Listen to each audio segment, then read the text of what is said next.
అందరికీ జై సేవలాల్, జై భీమ్, జై సంవిధాన్, జై భారత్.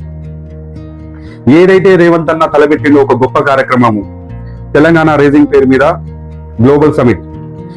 ఇది ప్రారంభ దిశలోనే లక్షల కోట్లు పెట్టుబడి పెట్టడానికి కొంతమంది వ్యాపారవేత్తలు తెలంగాణలో ముందడుగేయడానికి వచ్చింది. ఇది చాలా శుభ పరిగ్రహం.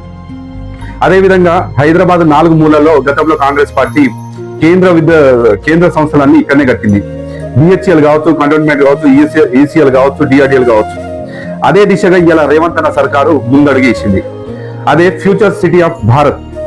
ఇది 2047 కల్లా మనం బయట దేశాలకు పర్యాటనకు వెళ్తాము. అదేవిధంగా ఎడారి ప్రాంతాలకు బతుకు జీవుడు అని చెప్పేసి వెళ్ళినాం.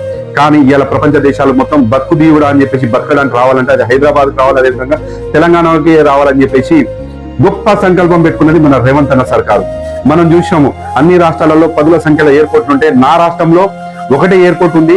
అదే విధంగా గత ప్రభుత్వంలో లక్షల కోట్లు దోచుకున్న కల్వకుంట్ల ఫ్యామిలీ ఎప్పటి నుంచో ఎయిర్పోర్ట్లు కడతాం అని చెప్పేసి ఎక్కడ వేసిన దొంగలనే అక్కడనే వదిలేసింది. కానీ రేవంత్ అన్న ఎప్పుడైతే గెలిచిండో వరంగల్ కు మామూలు ఎయిర్పోర్ట్ తెచ్చిండో, అదే విధంగా కొన్ని ఎయిర్పోర్ట్లు కూడా శాంక్షన్ చేసి భూ సమీకరణ చేస్తా ఉన్నాడు.